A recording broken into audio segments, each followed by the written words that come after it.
TNI blokade zona perang Egyanus Kogoya, Jenderal Baret Merah siapkan pasukan penyerbu. Panglima Organisasi Papua Merdeka OPM Kodap 3 Egyanus Kogoya kini cemas. Lokasi persembunyian pentolan OPM yang paling dicari, ternyata telah diketahui aparat keamanan. Meski demikian, aparat keamanan masih menunggu niat baik Egyanus Kogoya untuk membebaskan pilot Susi Air yang disandera OPM. Jenderal Baret Merah sudah menyiapkan pasukan penyerbu. Tercatat hingga kini 5 Satgas elit yang terdiri dari Satgas Nanggala Kopassus, Marinir, Kopasgat, Brimob, dan Kostrat terus mempersempit ruang gerak Egyanus Kogoya. Pihak Kodam 17 Cenderawasih masih menunggu niat OPM untuk membebaskan pilot Susi Air yang disandera. Memang benar kami sudah mengetahui posisi Egyanus Kogoya.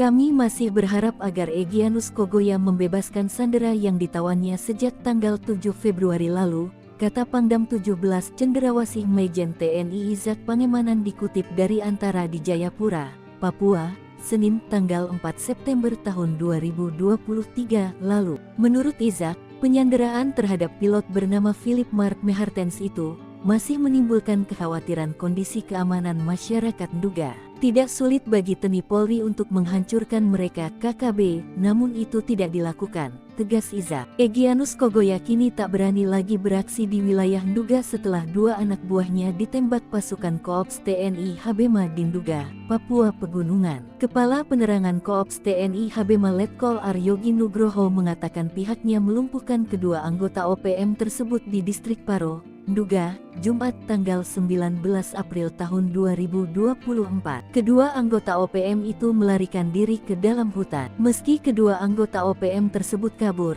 aparat menyita barang bukti milik keduanya. Barang bukti yang diamankan antara lain pistol FN, senapan, anak panah hingga parang milik OPM.